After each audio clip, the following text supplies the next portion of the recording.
Hello my crafty clan, hopefully that's me live. For those that don't know, this is going to be our second ever ETSU webinar, which will be starting in about 5 minutes. I'll just dive into the chat and say hello to everyone for a minute or two, and then we'll be good to get going. So yeah, I hope everyone's had an awesome week so far. I'm Pam Duthie. If you didn't know, it's there in the title. There will be a playlist. This video will be in the playlist, and I will link to the playlist when I'm a bit more organised, that will have all the ETSU webinars. But as I said, this is the second one. But yeah, if you can let me know in the chat if everything's fine, so that I'm not wittering on before everything starts working. So far we have Wisteria Suri Ranch or Keiko. I love it when people tell me how to pronounce their names. I've been watching a bunch of your awesome videos. Thank you so much. Thank you for all you do and share. Love your channel. Oh, that's lovely. Thank you so much. Lots of love from my farm in Texas. That sounds awesome. Magdalena, hello there. Can't wait to start. Greetings from Ireland. Hi there. Rosanne's in the house. Hello there. Thank you so much for joining us, Rosanne. And W. Shrey, hello there. CJ Phoenix, hi there. Sue, sounds good. Thank you so much. Charms by Marie, hi there. Tinfoil Hatter, quit teasing us. No teasing, we will get onto this in just a second. I'm just giving people a chance to join in, because I know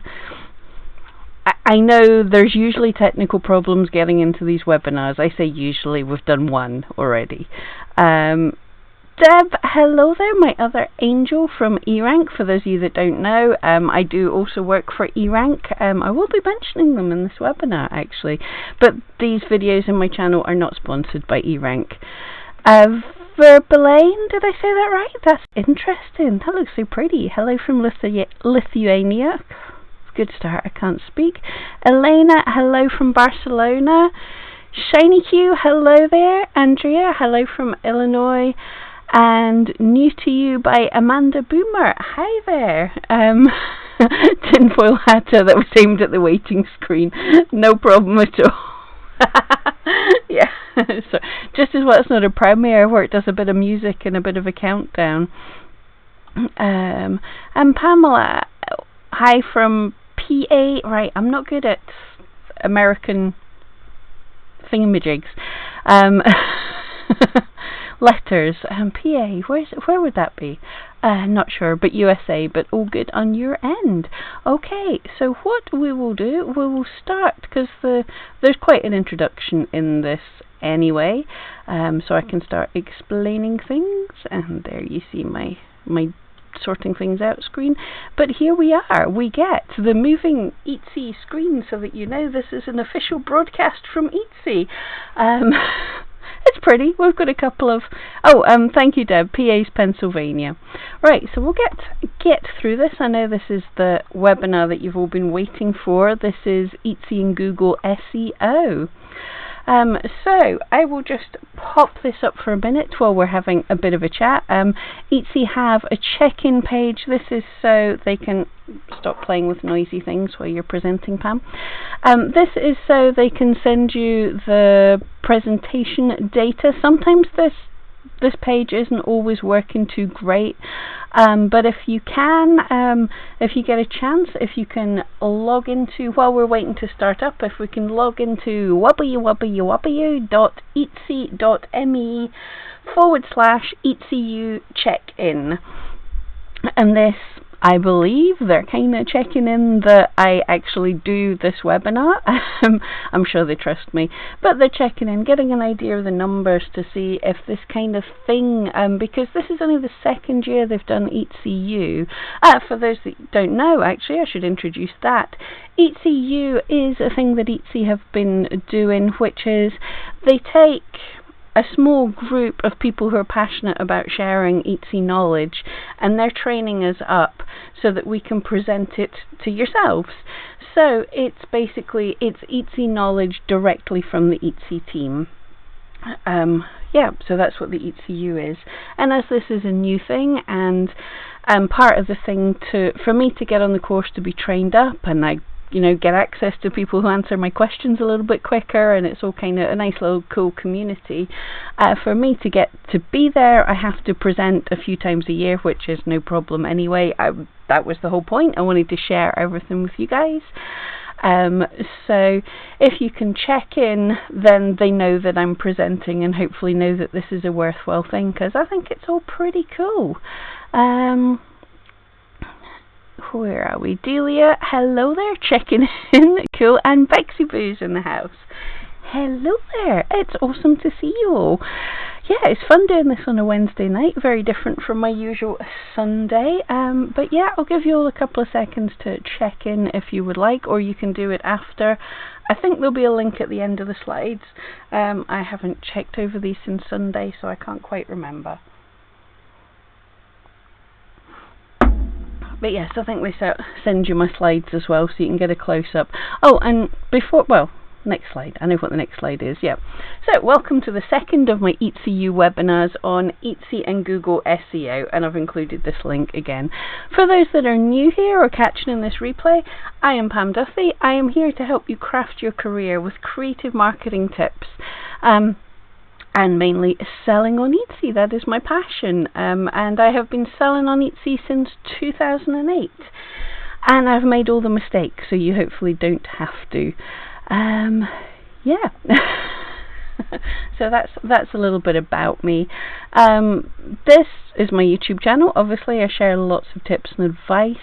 As a kind of backup to what we're going to learn here, I've actually been going through a whole load of Eatsy Bites videos, doing little bite-sized information on Eatsy SEO, learning things, keywords, tags and titles. So if you want to check them out after this video, then yeah, I would love it if you like what I'm doing. And yeah, if you've been around before, I recognise so many names and faces. Thank you so much for your support. Absolutely appreciate it. Ma Petite Fifi from Spain. What a name, that's gorgeous. Hello there. And Joyce Collins, hello. Right, hopefully that's everyone that's here or checked in. Deb, are you Pam D? Andrea, love the bites. Thank you so much. I'm enjoying doing the bites. For those that haven't checked them out, it's small single subject Eatsy videos. They were meant to be short. They seem to be expanding a bit, but I'm taking one part of a subject, delving deep into it, so that it is just something a bit easier to do. Oh, Deb, on the check-in thing, yes, I will be Pam D. Yes, I'm pretty sure. Thank you so much. Just understood that. Berlin, I can't say that, I'm sorry. The link doesn't work. Yeah, I heard that at the last webinar as well. I've spoke to the people at EatSeeU. I don't know why it's not working for some people and it is for others.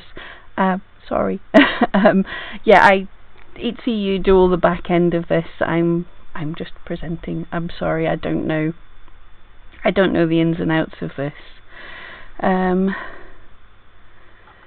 Okay, so before we get started, I do want to say SEO is a massive subject. Don't expect to learn it all at once. This is a nice little overview, but it's huge, and I see every day, myself and Deb in the eRank Facebook group, we see every day people are trying to learn everything all at once, and they overwhelm themselves. So just take in this overview and then think about the things that you want to learn. Do you want to learn a little thing about keywords? Do you want to learn about writing better titles or something? Just work on learning one little thing, and if you just do a little change every day or every week, you spend a minute, half an hour doing something, learning something different. Over the course of time, by the time it comes to Christmas, you'll have moved forwards tremendously. So don't get bogged down in thinking you have to do it all at once. You really, really don't. It is far too big for that. And at the end of the day, there are people whose entire careers is SEO. It's a big subject. You don't expect to be able to do it all at once. Okay, so here is roughly our agenda for today. We'll be talking about how Etsy search works. Part 2 is optimizing your listings for Etsy search, and then a little bit about Google search. Again, well, I'll cover. I know what slides are coming next. I remember. It's not all a surprise. I'll just check the chat here. Bexy saying nothing happens when you go to the link. You just come up with welcome back Bex and Molly and show suggested searches. Oh, that is weird. But Deb's logged in. You had to ignore the warnings from Firefox. Oh boy. Okay, I will speak to the team again after this. Okay. This note from most of the words in these slides are from Etsy, and I will cover just really quickly. I did get some feedback last time to cut down the words on the slides, and I completely understand that. However, I did hear that there's a few people who are either deaf or hard of hearing, and a few people who English isn't their first language, and I can't do subtitles for an hour or a 2-hour long webinar, and YouTube does subtitles, but they don't quite understand my accent, so I left much of the words in to hopefully help people who are hard of hearing or can understand English better reading it. Okay, so an important note that Etsy search is always changing. Any search engine is always changing, and it has to. We'll cover the current best practices today. Be sure to keep an eye on the Etsy Seller Handbook content, where the team make regular updates to keep sellers informed. And if you haven't already, the Etsy Ultimate Guide to Search. If you're a seller on Etsy, that should be your Bible. Absolutely. You should really know that inside out. And a lot of the stuff here, if you keep up to date on this stuff, you should recognize a lot of the stuff here. But this is basically, we just got taught this in the last month. This is the most up-to-date stuff for right now, so it's a cool thing to look at anyway. And Grandma Muggs, what an awesome name. Hello there. So, as an overview, Etsy Search is a powerful tool designed to match buyers with the item they're looking for, making it easy for them to make a purchase. There are 2 phases for how search works: the query matching and ranking. I actually have a video about how there's 3 phases, but we're just covering the first 2 phases. In this presentation, we'll go over how Etsy Search works, share tips for improving your visibility there, and also share some SEO tips for Google search. Okay, so section 1, Etsy Search query matching and ranking. Deb's putting in some advice for how she got into the EtsyU check-in thingy mibog. Okay, so query matching. When a buyer enters a search query on Etsy, our system looks at the keywords you've added to your listing to find a match. So here we go. This took me a minute. I thought that was a battery at low power. This is just given a visual representation of the search bar at the top of Etsy or many websites. There's somewhere you can type in your search terms, and what buyers search into that, what they type into that box, that's keywords. That is what we mean by keywords. It's if they're looking for a red leather bag and they type red leather bag into that search bar, that's the keyword. That's what Etsy are looking at, what they're trying to find. So people shop on Etsy because they know they're going to find something special. They type a few words into the search bar and are matched with unique products. The keywords you add to your listings are an essential tool for matching your listings to those searches. You can add your keywords in the following places: your listing titles, listing tags, listing categories and subcategories, and your listing attributes. So I do want to just quickly, because people get a bit confused with this here, it's saying you add your keywords. So the keywords are the things that the buyer puts into the search bar. Your titles, tags, categories and attributes are the things that we put in to tell Etsy that we think our item is a match for that keyword. So, as we'll come into later, things like your tags aren't necessarily long enough for a keyword that you've discovered, so you might have to break them up. A tag isn't a keyword, it's how we explain a keyword. So how does ranking work? Go away, little slide bar. There we go.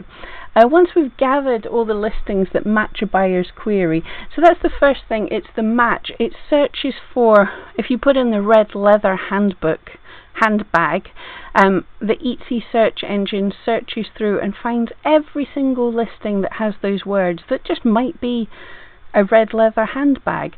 That search engine kind of thing, that section is dumb. It doesn't look if they're a good match. It doesn't look if that's what the buyer is wanting. It's just looking and going, here, look, this seller said this is what this is.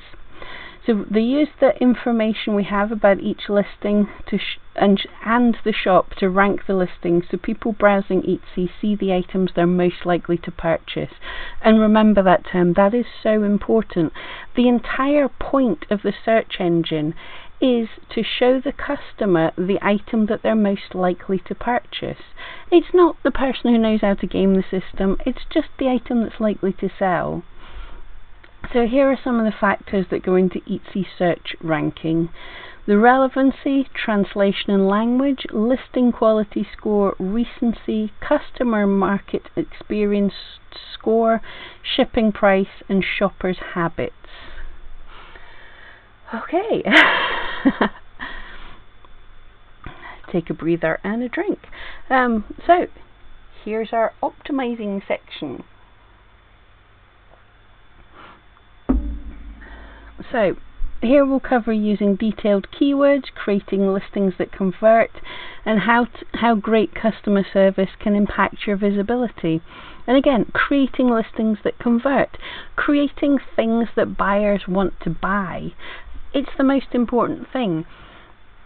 You can have the best SEO in the world, but if your item's rubbish and no one wants to buy it, over time the algorithm will learn that. Okay, relevance and keywords. So during the query matching, your listing metadata is scanned for matches. As we said, it's looking, do you say anywhere in your titles and tags and all of that, red and leather and handbag. Once the system's gathered all of the eligible listings, we use the information we have about each listing and shop to rank the listings. One important factor considered during this ranking is a listing's relevancy. In this case, relevancy means how close of a match your keywords and what the buyer typed into the search is. So, if the buyer types red leather handbag into the search bar, and your title for your item is red leather handbag, and one of your tags is red leather handbag, that is very relevant. The algorithm can look and go, well, this absolutely must be a red leather handbag. Whereas if you had a title that said handbag in red leather, that still is a match, but it's slightly less relevant. So that's why keyword research is so important, to find out what it is that buyers are actually searching for and how they search for it. Deb had a great description on how to do this. I think it was in one of our latest blog posts. But basically, sometimes buyers don't search how you think. You would think this is a red leather handbag. They might type into the search bar handbag. Oh no, that wasn't what I wanted. I wanted a leather one, so they type in handbag leather. No, that's still not what I want. I want a red one. So they'll stick red at the end, so you would have handbag leather red as a keyword, and that was not what you were expecting. Etsy search pro tips. I like the sound of that. Relevance and keyword. Use the words and phrases you think buyers would type into search when shopping for an item like yours. Keyword research. And as I said, I would mention eRank. I do work for eRank. Not sponsored in the video, however. Any videos on this channel are my own information, but eRank and other tools are available, but they help you with keyword research. They help you with finding what customers are searching for. Place the most influential phrases at the front of your title.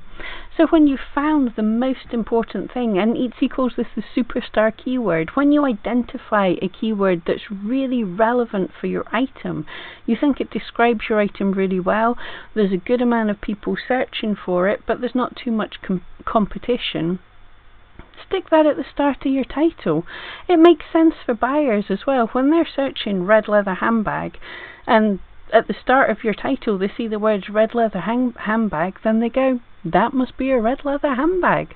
How many times am I going to say red leather handbag? Use all 13 tags available to you. Include a variety of specific descriptive keywords and phrases. Again, I have just done a video on this. The reason a lot of people get mixed up here, using all 13 tags doesn't get, the Etsy algorithm doesn't go, oh, tick, she's filled in 13 tags, we'll put her a little bit higher in search. All it means is you have more words, you have more phrases that have more chance of hitting for more search terms. So you have more chance of ranking in more different places, but it won't help you for the one superstar keyword you thought of. There's no need to add both plural and singular versions of a word to your titles and tags. I would suggest here, the search algorithm understands plurals and singular. The example Etsy gives us a lot is diary and diaries. However, I would always suggest when you're doing your keyword research, you find the term that the buyers are searching for the most, and you use that. So if buyers search for diary, then I would use the word diary, not diaries. And add all the relevant attributes and categories to your listing. And again, the important word there is relevant. Don't try and add different categories to your listings that are not relevant because you think they'll help. Just put the relevant things. Etsy has lots of information on certain things like Christmas as that's not an attribute, whatever, a category, whatever, don't put these things if your item is not directly related to that. Don't just put it into things in the hope that it will hit things.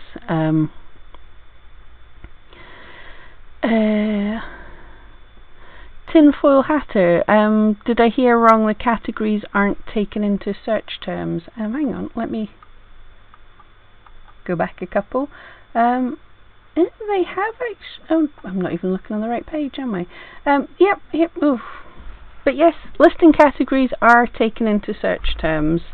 They are indeed, but you want to make sure that you're using the right search terms.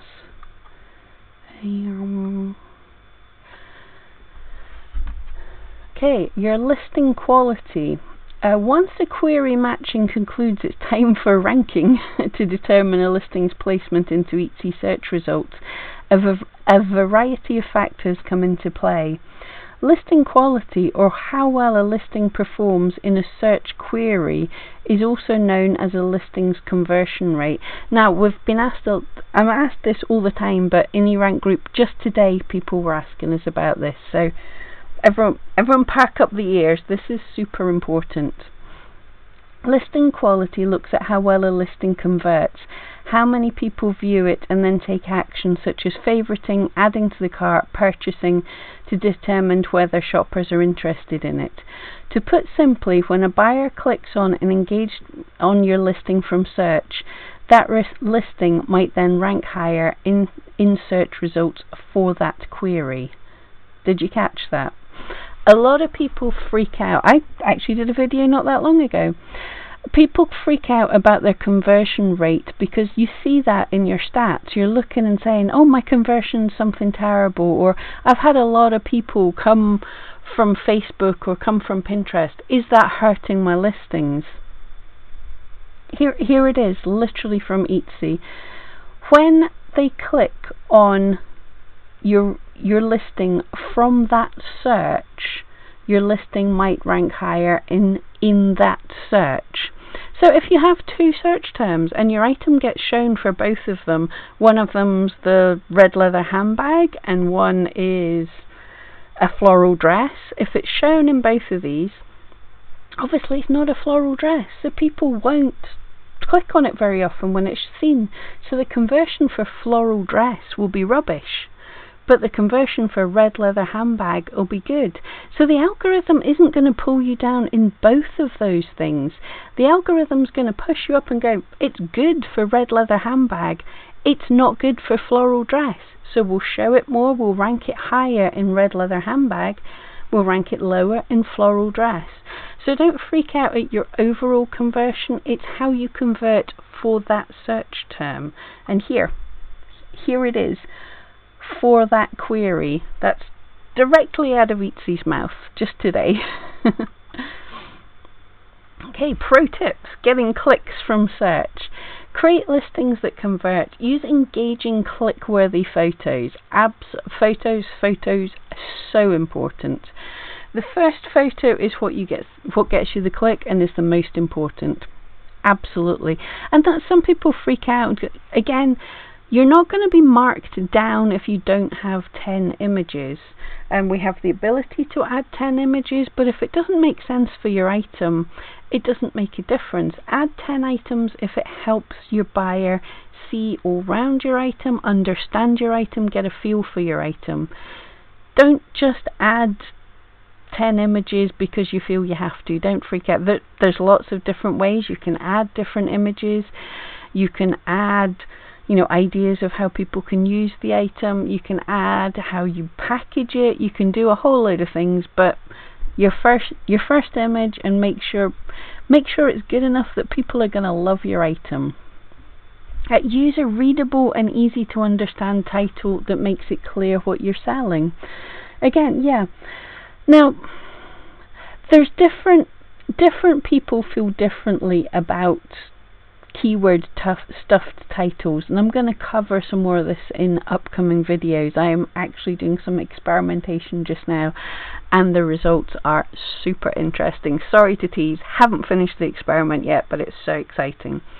But some countries, it seems, people don't mind a keyword stuffed title, and in other countries, like in the UK, when I see a title that goes red leather handbag, handbag in red, leather handbag, gift for mum, gift for sister, Mother's Day gift, and it's just, it makes me think of Wish. It makes me think of cheap websites. When you go to a quality website in the UK, an item has a short title. But also I've covered, the whole difference. Etsy are pushing, and there is a good reason for it, the short but informative titles and descriptions, the easy to read things, and there's a good reason for it. However, I will say, I should have said right at the start, if something's working for you, do not change it. All the advice that's given here is generic. It's for everybody. It's like the average of what works for everybody. But all shops are different, all listings are different, so if it works for you just now, don't change just because you've heard it here. Please don't change stuff that's not working. Experiment with things in your new listings, but don't just go out and change everything because Etsy said. Nothing has changed. The Etsy search is constantly, when they say it's constantly changing, it's constantly evolving, it's adapting, it's slowly changing over time. They haven't done a sudden change, so don't worry about that. Yeah, short informative listing descriptions. Again, this depends, but the most important thing is to make sure you answer the questions. The most important stuff's at the top. People aren't not going to buy if there's stuff they haven't read further down. That's not going to put them off. What's going to put them off is a load of waffle at the top when they just want to know what size it is. Think strategically about pricing and promotions. Yep, they're going to mention free shipping at some point. And get great reviews. Yeah, that's easier said than done. But yeah, but great reviews absolutely help. Not only does it help make Etsy trust us, but it helps customers. How many times have you looked on something on Amazon? I mean, on YouTube, you've looked and people have said, testing the lowest rated craft kits or something. Because in general, if something's got terrible reviews, that will put you off buying.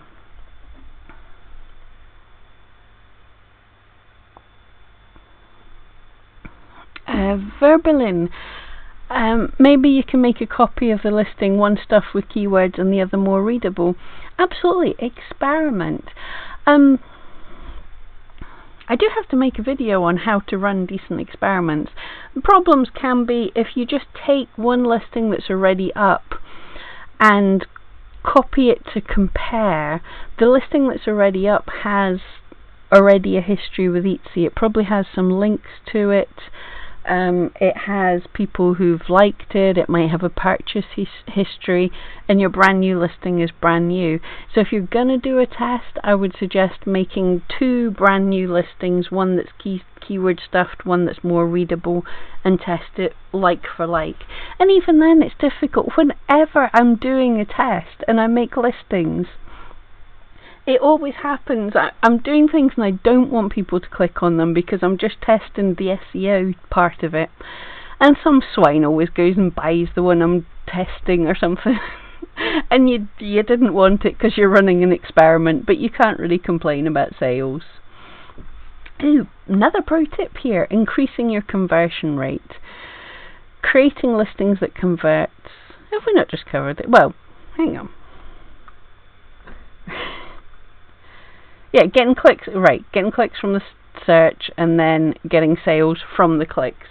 So again, yeah, click-worthy photos that show off your product in its best light. And its worst light. For example, if you're selling vintage, if you're selling antiques, and you mention it's got a chip or it's got some kind of imperfection, show that. Show that clearly. Show that honestly. Short but informative listing descriptions. You see how they're saying the same things again. The same things that get the click increase the conversion. Communicate your processing times. Absolutely. I have, for those that don't know, my sculptures can take days to weeks to create, and there are times, especially at Christmas, where I'm super busy. And yeah, so I will put my processing times, I think they're at about 4 to 6 weeks just now. Sometimes they can be up to 2 months. Just so long as your customer knows that they have to wait 2 months, then they're generally fine with that. Just so long as you're upfront about it. If you said this will be ready in 3 days, and you know fine well it's going to take 2 months, then you're going to get some unhappy customers for sure. Offer free or competitive shipping. Yeah, the jury's out on that one. But, well, no, Etsy has seen it in their tests across a wide range of everybody. They see free shipping has worked. However, it doesn't work for everybody. If it doesn't work in your shop, do not offer free shipping. Fill out your shop policies. Absolutely, your shop policies not only help buyers do like to look and read these things, but Etsy adds to your shop score. It trusts you, it understands you a bit better, and will boost everything up a little bit in the rankings. And share your story via your About section. Absolutely, everywhere that you have to be a human, it's so much nicer. As we were talking about in my live stream on Sunday, we were talking about how I'm actually playing with one here. The kits from the makers. They're a needle felting company in the UK, and we know the two women. For those who are with me more often, we know Sophie and Steffi. They're real people, and that makes it nicer to buy from them than if they were just a corporation. So share yourself, share a bit of your story. It's nice to see that. Grandma Muggs, you've been working hard on price anchoring lately. I hope I do it right. Oh, interesting. Yeah. Andrea, your product is big and shipping costs $25 for plus. Free shipping is not an option, as I either raise the price or have shipping. I want middle of the road, raise price $15, then charge $10 to ship. Yeah, you went middle of the road. Yeah, absolutely. You have to play around with it, but nobody should offer free shipping and end up hurting their bottom line. So yeah, Etsy did advise to raise your prices, to incorporate your prices in. I wish we would be able to change it rather than it say free shipping, it says shipping included, because nothing in life is free. We don't get free shipping.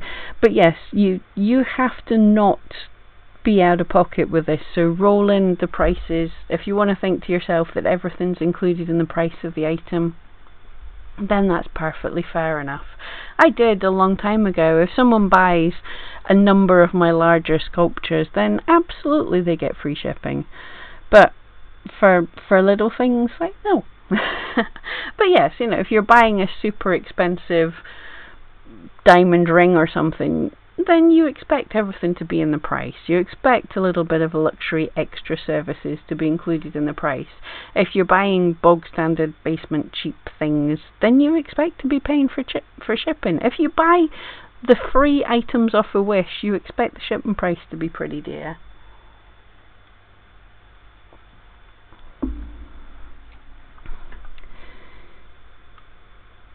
Alright. Use your stats to measure success. Absolutely, everybody should be getting into their stats, but not every minute, not every hour, not even every day. Set aside a day a week, or even better, a day a month, to dive into your stats and figure out how things are going. Stats make it easy to understand what's performing well in your search, in your shop, and what listings may need some work. Look at what keywords are driving the most traffic to your listings, absolutely, and you might get surprises that you hadn't thought of. And if it's a keyword that you hadn't had as your superstar keyword, you could add it to a couple more extra listings and see how it does. Consider why your top performing listings are your top performers. Review things like keywords, photos, price, descriptions, shipping, cost, or promotions. Absolutely, and that's where it's good to be trialing different things. Oddly enough, and I've said this several times, I had a listing that was doing nothing for ages, and I switched the word customized to personalized, and it's been fantastic ever since. Just one wee word. It didn't change my listing, it just changed what people were seeing it. And yes, thank you, Etsy. Be sure to look at longer time frames when analysing your stats. This will give you enough data to collect insights. Very much so. Some of the areas, I mean, often stats is a percentage of where the views in your shop come from, and Etsy doesn't have all the data coming. Well, Etsy doesn't give us all the data of everything. So if you're looking at where your views came from in the past day or so, that's just not enough to be able to see anything. Look at 30 days, or look at the past year and see what keywords and everything then. Don't be looking at the tiny, because the noise in that sample, you have so little data, the noise will skew it. Look at a big time frame. So could the information you gather here inform your optimization strategy for other listings? It should indeed, yeah. Look at what's good, look at what's not good, look at what kind of keywords are working, look at what kind of photos are working, and yeah, play around with it. Okay, quick little look here. They asked us to workshop a listing. If I'd actually gone in and workshopped my listing, my laptop would blow up. But I did. I've got a little bit of some data here. For those of you that don't know, I started a new shop last year just for a bit of fun to trial it out, but I haven't had time to do much on it. But it was for some digital art. So I did a little bit of keyword research for this. Now, Etsy recommend to us for our listing title, we want to pick between 2 and 4 superstar keywords and have them in our title separated by commas. That's just how they recommend to do a title.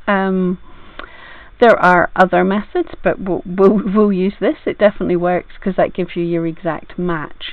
So what we have here is a screen from eRank. This is the listing, the keyword lists. I should know. This is the keyword lists, which is just a place where you can make lists of different keywords and things. It's super helpful to be able to build listings. So when I was looking at my new shop, I just pulled together, as I say, there were digital drawings of dogs. So I pulled together a whole load of terms, and then I picked what I wanted to be my kind of superstar terms. So I saw custom dog portrait was a good term, Border Collie art was a term that was relevant for the item I had,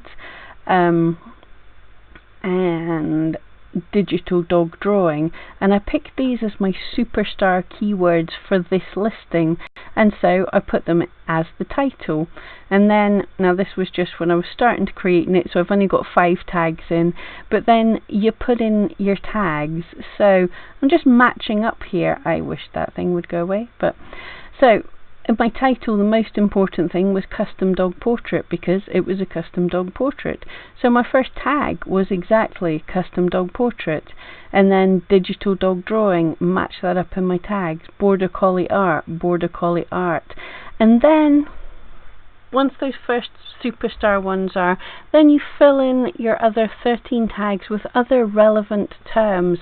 Think about the synonyms for words. Instead of custom, look at personalized, dog, pet, different breeds of dogs.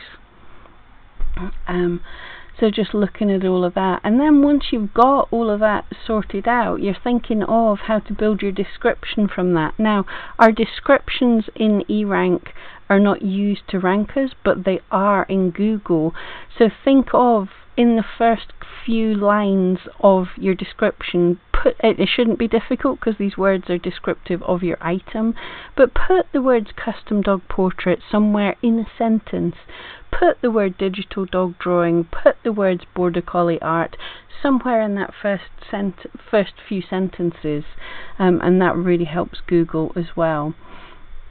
And go and search on Etsy and have a look at all the items that are ranking for those terms that you're aiming for, and look at what their images look like and see how your picture could maybe pop compared to theirs. So that's things to do to start building up a listing, but always start with figuring out the keywords, and then you build your listing from there. Okay, customer service and search ranking. Great customer service can improve your search ranking. Our search algorithm looks at a shop's customer service history, whether it's in good standing according to Etsy's policies when determining a search placement. We look at a variety of factors and calculate a score, in which we'll call your customer and market experience score. So getting positive reviews, adding an about section, having shop policies can help improve your shop score and your search ranking, while a high case rate and past IP issues can hurt it. So simply, the better your shop is, you've filled in everything, you're getting good reviews, you're treating customers well, all these things help Etsy trust you. So the more they trust you, that will bring up all of your listings in search. That can improve everything in the rankings. So always make sure, if you haven't, go and check and make sure that your policies are filled in. Do all that basic stuff. That's super important. Adding your about section, having policies, it's all cool, important stuff. Verbaline asking, is there a difference if I write listing title in capitals first, dog portrait, and the tag in the small letters? Is this important? No, not at all. The only way it is important is if you do spammy capitalization. Some people try and do that, like sale, and every other letter is capitalized. Just so long as it makes sense, it doesn't matter either way. A lot of people like to do titles capitalizing the first letter of every word. That is perfectly sensible.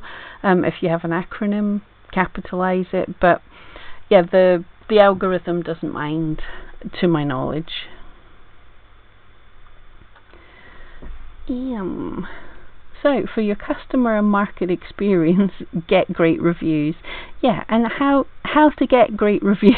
This is a super question, but this is like 50-50. Some people ask for reviews, some people don't. Some customers like to be asked because it reminds them and they go ahead and do it. Some people, like me, are a bit bloody minded, and if they're asked for reviews, they'll not give a review. As far as I see it, Etsy sends out an email say after when the review period's open, for them to leave a review. So for me, that's plenty. I don't want to bother customers. The best way to get great reviews is to give great customer service. The better customer service you can give, and in general, 1 in 3 sales to reviews is fantastic. Most people, it'll maybe be even less than that, 1 in 4, whatever. Don't expect all your sales to lead to reviews, so don't panic about that. I find the more you're communicating with a customer about their order without spamming them or bugging them, I have to communicate a lot because I'm creating a custom creation for them. So as there's a lot of back and forth in that process, I find I get a higher level of reviews without asking for them. Making sure that they're happy with things. A lot of people, basically their message to make sure that people are happy, it's just they're going, is everything okay, give me a review. Don't worry about chasing reviews too much. If you give fantastic customer service, you'll get reviews. Complete your about section, absolutely, and your shop policies. Again, represent processing time accurately to avoid cases. Now, your shop quality score is not impacted if you've had a sudden burst of orders, or if you've fell and broken your ankle and got slightly behind for a day or two. That is not going to hurt your shop score. What does is, if you don't get in touch with your customers and let them know that things are taking a while, the reason that inaccurate processing times can cause the customer market experience score to drop is if customers start giving cases, if they're complaining, if they're saying, I've been waiting for 2 weeks, I want my money back, I'm not happy with this, I'm giving you a rubbish review. So always just be honest to your customers. Make sure your photos accurately represent what you're selling to avoid cases. Yeah, and that sounds obvious. Another thing to watch for is, we want to make a beautiful picture, but sometimes customers are difficult, and if you have extra things in your picture, they might assume they're getting them. So if you have a beautiful journal and you have it with your grandmother's pen because it's pretty and you think, yeah, that shows that you're writing on it, yeah, customers might expect the pen with it. So be careful not to misrepresent, so pen not included, or make sure your first picture doesn't have that thing. Just be careful.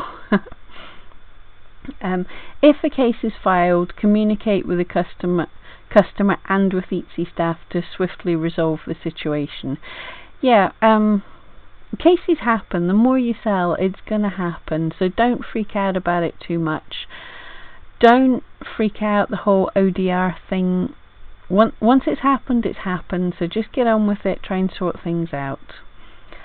Create original content to avoid IP infringement. Yeah,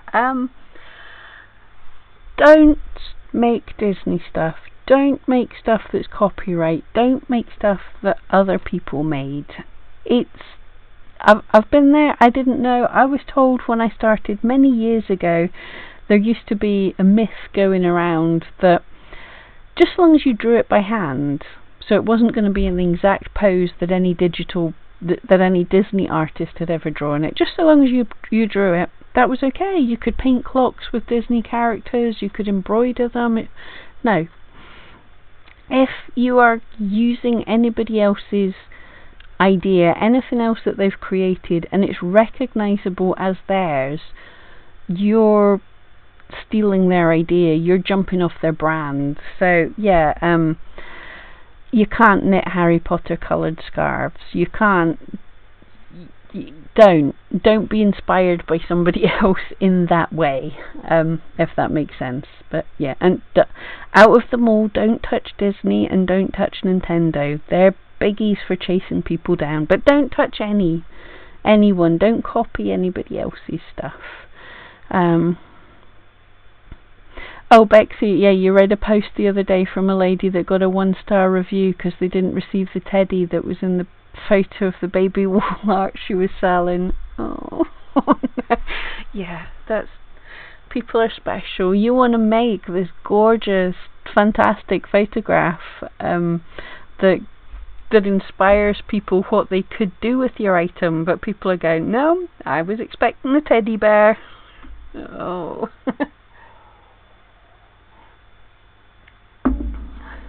Right. I think this is the bit you've all been waiting for. So, this is only a small section on Google search, but it's still really cool to see it. The same again, the way Google ranks and their search changes regularly, based on how they think they can best show their results to their visitors.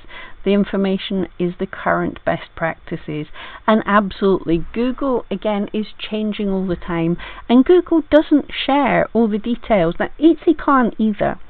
No search engine can tell you exactly how to rank in it, because as soon as people figure it all out, people figure out ways to game the system, and it means that rather than the best item to show up in search, the best gamed item shows up in search, and that's not the best for the person searching. So the search engine has to change, the algorithm has to change. And in this day and age, right, I'm gonna get slightly deep here. Bear with me. Search engines are so clever nowadays. It's not a case of every click has a weight of 2 and every heart has a weight of 1, and add up all these weighted things and the item with the highest number gets to the front of search.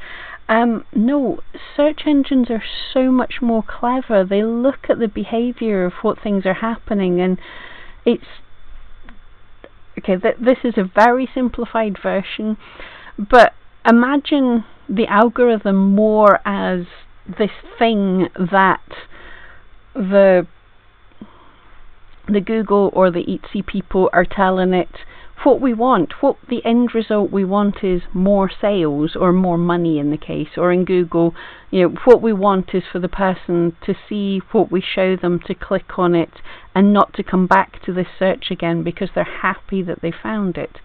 So it's told this is the end result. We want more of the person searching to be happy with the results they got. Here is all the inputs. Here's the clicks, the views, the likes, the SEO that the person's done, the past history they've had. This is all the input, and we want the output of which item's going to sell more. So we are getting to the stage in the world where nobody really knows how search engines work. And what can happen, the programmers can sit there and go, oh, people have learned how to game hearts. Hearts aren't important, ignore hearts. But the computer's learning, and it's getting more intelligent. So yeah, you can't game the system. This is just best practices, but it's going to keep adapting and changing. The more that we adapt and change, the more that we input different things, the more that buyers search differently. Okay, Google search ranking. When a search is conducted on Google, where you appear in the results is called your search ranking, exactly the same in Etsy. Optimizing your listings for Etsy search should also help with your visibility on Google. Over time they have got more similar. In the past, Google and Etsy were very different, but it's similar. But Google search algorithm considers a few other factors as well when determining the listings when ranking. So Google search considers your titles and tags, categories and attributes, your description, shop sections, inbound links, and listing photography. So there's a couple of extra things there. I think we'll cover them on the next couple of pages. Verberlin, I'm saying your name different every time, I'm sorry. So we have to make listing title and listing tags for Etsy SEO, and product description should be written for Google SEO, or am I wrong? Yes and no. It's a balance. They're both very similar. So it's more similar than you think. Basically, your exact match, that relevance, that finding what it is that the customer is searching for is the most important thing. And what Etsy is telling us about the short titles is more important for Google search as well. So even more important in the Google search, if you have a long spammy title, that dilutes your ranking ability of each individual term.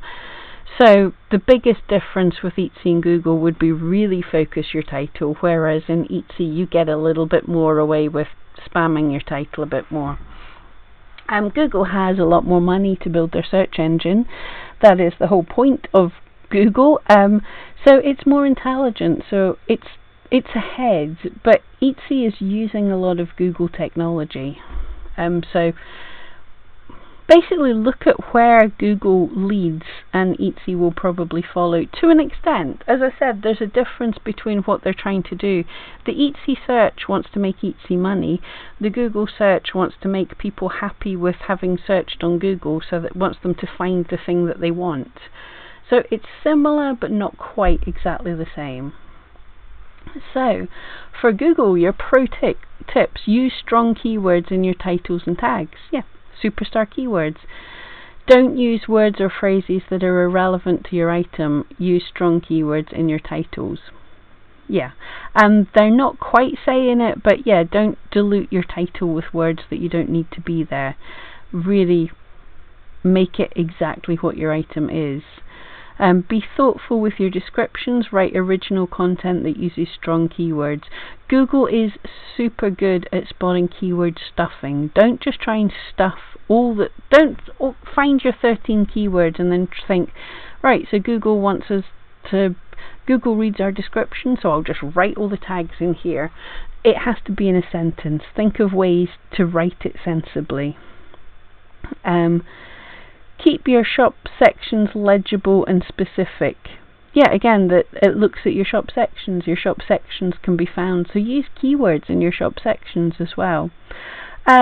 Seek features. I believe they're talking about there getting inbound links, getting blogs to write about you, getting newspapers to write about you, which I wouldn't spend too much time doing that, because it's a lot of work to do, and it's a thing that can be gamed. Your inbound links have to be from really relevant things, so it works really well if a popular, really good blogger finds you and links to you and does an article on you. A blogger that is just getting paid for promoting people isn't quite as good a boost for Google search. They know, they're not stupid. And again, yeah, don't buy links. Avoid watermarks on your photos. Yeah, Google you do see some things, but they prefer not to see watermarks on your photos, and don't use an image with a cluttered background as your first listing image. Joyce, would you say that Google is predicting trends or even creating trends with their SEO searches? Yeah, I think all of them are to an extent. When you see the Etsy quarterly announcements or the trend updates of what Etsy are saying is going to be trending, I think they create these trends because they're going to do a lot of mail outs with the things that they've said are going to be trending. And yeah, Google, you get, when you're searching in Google, there's the drop down of the keywords that they're trying to autofill out of things that are popular, but what they decide is popular and what they show to people, and yeah, they can influence trends. That's how it works, absolutely. So for those of you that don't know, when talking about photography on Google, you can actually, Google can tell what your item is, or hopefully can. You can do a Google image search on your item. So if you right click, if you right click on any of your items and then scroll down, as I've shown here, to search Google for image, that takes you to a page on Google where they tell you what that image is. So I clicked on one of my little felted dogs, and thankfully it could tell it was a dog. So you can see it's a nice clear image with nothing but the dog, and it was able to tell it was a companion dog. And the visually similar images, well, it didn't get the exact breed, but it got some similar breeds, and it kind of recognized it was possibly it's not a soft toy, but it was a fabric type creation. So all this, Google is using cleverness to know what things are, to really make sure. I know for a fact they are using this image recognition to be able to tell on YouTube videos from their thumbnail, to be able to check and see if that's what your video is about. So I'm pretty sure that's at least starting. In regular Google search, it'll be a boost if for some reason my item was wanting to rank for a companion dog, and I had it in the title and the tags, and it thought my item was a companion dog. It doesn't hurt to have that exact match. That's an extra bit of data. Bexy, not sure if this will be covered, but as they're starting to show videos with customers now, will it mean that to have videos will now give you a boost in the search rankings? I don't think in general it will, but it could help your listings convert better, and it will certainly. I've seen some videos that people are making, and people will share those videos. They are amazing. So it could help your item get a better chance of converting for that search term, so to rank higher for that search term. So that could be awesome. I don't think you'll be ranked higher just for having videos. But yeah, this isn't covered yet because the videos is a new thing and they're only trialing it. It's not out yet. So I would expect some kind of announcement if Etsy were going to do anything weird with the videos. But super excited about the videos. Everbleen, photos are often stolen and fake sellers use them. So if you use watermark photos on Etsy, Google will not love me very much. Yeah, true. And I'm afraid, bad news, it's really easy to remove a watermark. If I wanted to steal your photographs, anyone that has Photoshop, you can remove a watermark in 2 minutes. What you can do, rather than a watermark, is develop your own photography style. For example, I don't have images of it just now, but when I was photographing my my bookmarks, I just used the books I had lying about, which happened to be Anne Rice books, which actually loads of geeky people took into and really loved and said, look, isn't this so cool? So it's a recognizable style. If someone sees a bookmark inside one of the books that I photograph inside, then they know it's my item. So, or Starla was talking about on our last week on the eRank live video, she's had this same rock that she uses to photograph her items. So that rock, people recognize her rock.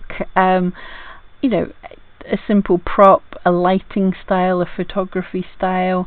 So if you develop your own style of image, then it's much harder for people to nick, or at least you would recognize it. But there's very little you can do. People nick things. I have had YouTube channel. Most YouTubers will have found this. People nick our videos and put them up as their own video, and it's me talking on the it's me saying hello, I'm Pam Duthie, and it's on a YouTube channel by someone called Dave or something. You know, people will try and nick things.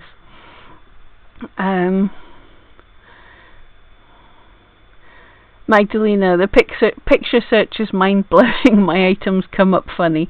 Yeah, you have to. That's where to work on your photography to see if Google recognizes you. But it is fun. I was super happy that most of mine it recognizes at least as a breed of animal, so that's a good thing. I think, wow, we've done good. We've got through this quickly. Yeah. For those that missed this video will be on the replay on my channel. and there is a playlist for all the ETSU webinars. We already did one on social media marketing, which was actually really quite good, and this one, and then all the future ones. I can't remember what the order they are now. I think there's advertising is next.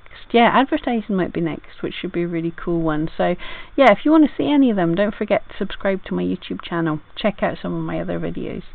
But here's the little login thing just to let Etsy know, and then you can get a copy of my slides. Oh, that's me hitting the table. So that's wobbly.me.etcu check-in. If you wouldn't mind filling that in, that gives Etsy lets Etsy know that you are here. I'm Pam D on that, I believe. Yeah, you get the presentation materials, and they know you were here, and they know people turned up and appreciated me, hopefully. Oh, Joyce, thank you so much. Great information. Thank you. Yeah, has anybody got any questions? We've got to that point. Yeah, so go to face. You're back at my ugly mug again. But guys, thank you so much for hanging around, and yeah, if you've got any questions about anything, I will do my best to try and cover that. But yeah, this has been totally fun, getting a wee hour to hang around with everybody and just figure out this whole Etsy thing. As I say, there's not mind-blowingly different information there. The information changes a little over time. Don't try and take everything in at once. Just take from it the little. If you take a couple of little nuggets and work on them, then that will help your shop no end. Just do a little bit at a time.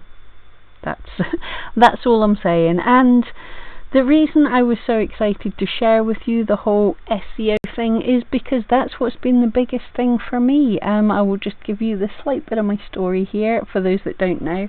I started my Etsy shop in 2008, and initially I thought I was doing terrible. I was doing terrible. We expected to list things and just sell. I thought I was about to make a living, and then I realized it was harder work than that. I started to understand the algorithm in 2008, which was basically relist your stuff a lot and be active in chat. Basically, that was it. And then in 2010, the algorithm changed. It was awful. Everything changed. We didn't know what we were doing. There was no ultimate guide to SEO. Etsy didn't tell us what they'd done. We slowly figured out over time. And I had about 4 years when my shop was dead. I was panicking. I didn't know what to do. And then I decided, okay, I'm going to give this one last shot. I'm going to try it. And I think it was 2014. It was around about the September. I went in the forums, I asked questions, I learnt lots from people, and I started applying it. I started learning your keywords. You wanted to have your keywords in your title and your tags. You wanted to learn about keywords. You wanted to find out if you were ranking for the items you were doing. So I figured all that out, and 2014, just from September onwards, just that Christmas period, was my best year ever. And every year since then, year on year, I have grown on Etsy. Now, you can look at my numbers. Anyone can go and look at my shop. It's Ben McFuzzyLugs. And I'm not sending you to buy anything. I'm just sending you so you can go over there and you can say, but Pam, you've only made 1,000 sales. Which to some people say that's amazing, and some people say that's terrible. But it's part of my income. I make income in lots of many ways. But every single year I have grown and grown on Etsy. And so as a thank you for the people that helped me in 2014 to understand SEO, it became a passion for me to hopefully share it with other people. And then I discovered it's a way you can diversify and make extra money, because YouTube gives me ad money for being seen here, so I can share with you guys for free. I can do these webinars for free, and it's an additional source of income. So I'm being open and honest. I don't have the most wonderful shop in the whole world, but it is more than a really nice part-time income for me. So yeah, there it is. And that's my disclaimer. Right, just check the rest of the chat, and then I think in a few minutes we'll be going. But this has been cool. Joyce, great information. Thank you so much. CJ, thank you as well. Thank you for joining us. Magdalena, that was super helpful. Pam, thanks so much for doing that. Thank you so much for joining me. It's because you guys turn up and chat that makes it worth me doing it. I really appreciate that Etsy's given us this opportunity to get... It's always the best if we can get the knowledge right from the horse's mouth, because then, you know, it's not speculation. This is what Etsy's telling us. Yana, you are most welcome. Hallett, thank you. Deb, hi there. Thanks for this great information. Thanks for hanging out. I know you're a busy lady, busy angel. And be sure to let us know that now all of us could get into the site. Firefox doesn't like them. Yeah, thanks for the help with that, Deb. I will let them know. Whimsy Creek Art, thank you so much. Susan, what are watermark photos? Watermarks are just usually a bit of text or something that goes over the top of the picture that says, you know, like Ben McFuzzyLugs Designs or something. And in the olden days, people would put them not just to brand their items so you knew that this came from this shop, but hopefully to stop people stealing your images. But unfortunately, those things, that bit of text over a picture, doesn't stop them stealing them anymore. Probably a historical thing. Before there was internet and online pictures, it was probably like a stamp over a picture or something. Bexy, you did try checking in multiple times, but it didn't work. Bring it up with them again. I will do, absolutely. But I believe they just send you the slides anyway, so you can go back over, anyone can go back over this video anytime. It should be up shortly after we finish. I think YouTube are pretty quick at doing them up again. Shiny Q, you are most welcome. Bexy, you've tried on Chrome and desktop. Yep, Chrome on your desktop. Ew. Verbaline, you use variations and I write code on the photo like 1, 2, 3 and write the color red. Is this variation works in Etsy search? You mean the names of your photographs? I don't believe the file names make any difference on Etsy. However, it doesn't hurt to name your photograph. Well, no, actually, I was going to say on Google, if you have your own blog or something, the file or what you name your photograph, what you put in the metadata for the photograph can make a difference in search. But Etsy changes the names of our photographs based on the SEO we give them for our title and tags and everything. So yeah, Google, Etsy search don't see your file name for your images. So yeah, that doesn't do whatever helps you sort out your photographs, or in my case just have massive files of photographs that you can't find anything. Magdalena's saying to try the capital letters as it showed up on the slide, but that didn't work. Grandma, I think I'll tweak a couple of my titles today if I can see if I can run a test based on what you said today. Thank you. Science. I like anyone who's sciencing. Yeah, a little bit at a time. Make sure it's not on your best sellers. Anyone who missed that at the start or wherever I said it, yeah, do not go in, regardless of what me or Etsy or anyone tells you. Don't change stuff that's working, but the stuff that's not working, science on it. Make changes. Make a note of what happened before, make changes, come back, try different listings, absolutely. Elva, you're most welcome. Oh, chat jumping. Pamela, you're most welcome. Deb, thanks for trying to help Bexy there. Wisteria, you're welcome. Oh, Bexy, I'm sorry, that's a total pain. Bees and buttercups, coupon question. Can you create a coupon code for just one item? I don't think so. I think it has to be for a section. Does anyone else in the chat know? I don't do coupon codes at all. Because in general, if you wanted, you could just reduce the price of that item. But yeah, I guess if you're meaning you wanted to do, you wanted to do, like, if there was a blog and someone was talking about one item and you wanted to give a discount for that one item to people who were only coming from the blog. I don't think that's actually possible for just one listing. It should be. That's a total pain. Yeah, and that would work. I'm not the biggest fan of coupon codes. I'm stingy. I don't give things away. Magdalena, Pam, do you have a video on Etsy ads by any chance? I have a whole bunch of them.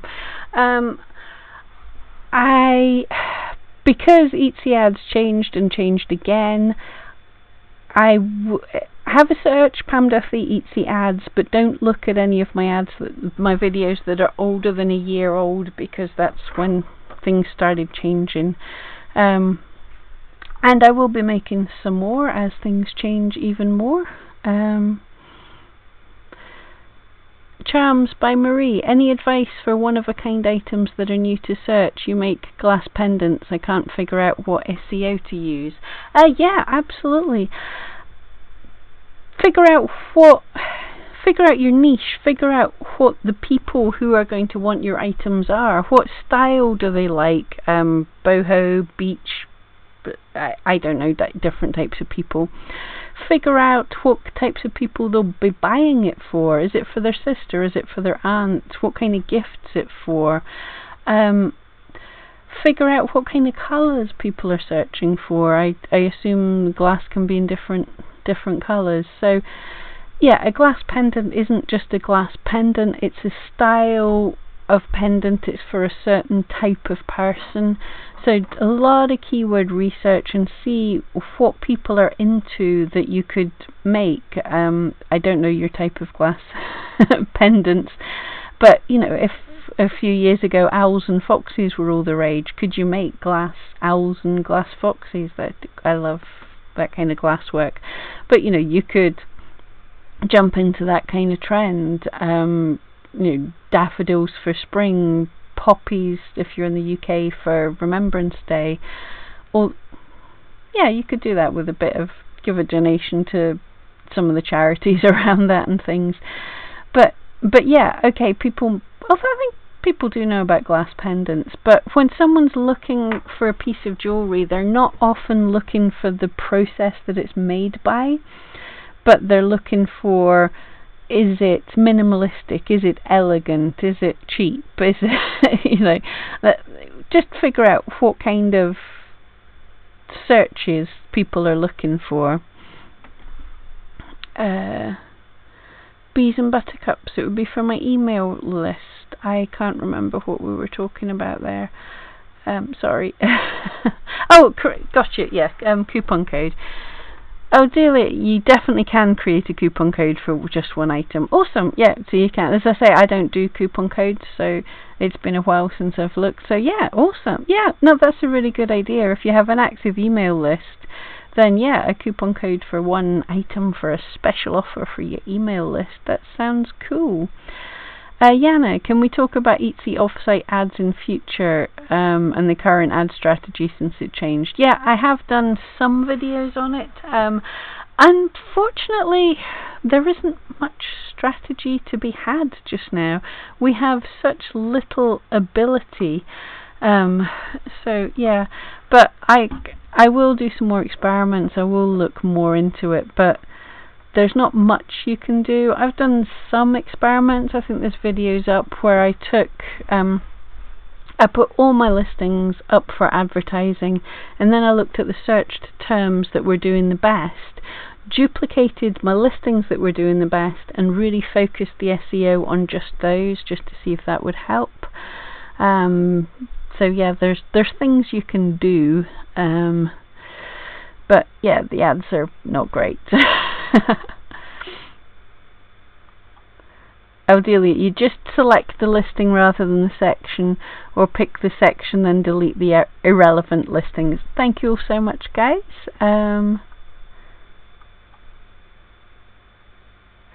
Bexy, you can use the create a coupon option and only have to select it on one item. You just quickly trade it. Thank you so much. That's so awesome. Thank you, guys. Yeah, I don't do coupon codes enough. Yeah, Grandma, like science. I need a background, flashy lights, you know, lightning and stuff. Verbaline, you meant add variations section. If I wrote other colours and wrote the yarn code, is the word red is working in Etsy search for variations? I don't believe so. No. I don't know. I'll check. When the buyer linked to a photo when he chose the code. It kind of should be, shouldn't it? But I would definitely, my take on the adding variations, if you've got different colours and you can have lots more of one item, I would definitely, if you have, say you have red, green and blue wool yarn, red, green and blue yarn that could be in a listing, have one red focused listing, your titles and your tags say red, but you have the variations for blue and green. Have a blue listing with the variations for red and green, and have a green listing with the variations for red and blue. That triple makes sure. I don't think so, because I believe if you searched for, say if you searched for red wool and someone had a listing for blue wool with a blue photograph, if the red only came up in the variation, I don't believe that listing would show up in the search, because certainly when I search for red wool I don't see any photographs of blue. Yeah, good one to experiment with. Thank you. And Debbie's out of here. Thank you so much for joining us, Debbie. Right, guys. Yeah, I think we're kind of there anyway. We rattled through that. I hope everyone got some good stuff out of that. I really enjoyed it. Nice seeing stuff. Nice hearing that the algorithm hasn't actually changed that much in the past couple of years. Yeah, hopefully that's reassured everyone, given you all some ideas. But yeah, everyone, thank you so much. And I will see you in the next video. Don't forget, subscribe, come back, watch more videos, do all this stuff. I'm going to hit to end the stream and wave awkwardly for